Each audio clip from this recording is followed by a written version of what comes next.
আর শেষ রক্ষা হলো না। দক্ষিণ 24 পরগনার নূরপুরের জেটি ঘাট ও সংলগ্ন রাস্তা ধীরে ধীরে হুগলি নদীর গ্রাসে চলে যাচ্ছে। যুদ্ধকালীন তৎপরতায় কাজ শুরু হলেও ক্রমেই ফাটল বাড়ছে। কয়েকদিন আগে বিদেশি পণ্যবাহী একটি জাহাজ নিয়ন্ত্রণ হারিয়ে জেটি ঘাটে ধাক্কা মারলে সংলগ্ন রাস্তা ক্ষতিগ্রস্ত হয়। এই ঘটনায় আতঙ্কিত হয়ে পড়েছেন স্থানীয়রা।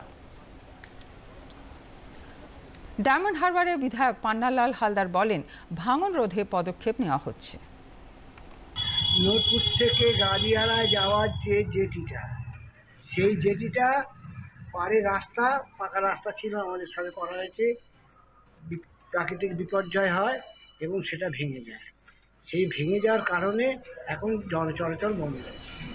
কি ফাটল দেখা দিয়েছিল, তারপর কি ধস নেমেছিল? ফাটল কি ধসে নয়, প্রকৃতপক্ষে সেটা ভেঙে গেছে।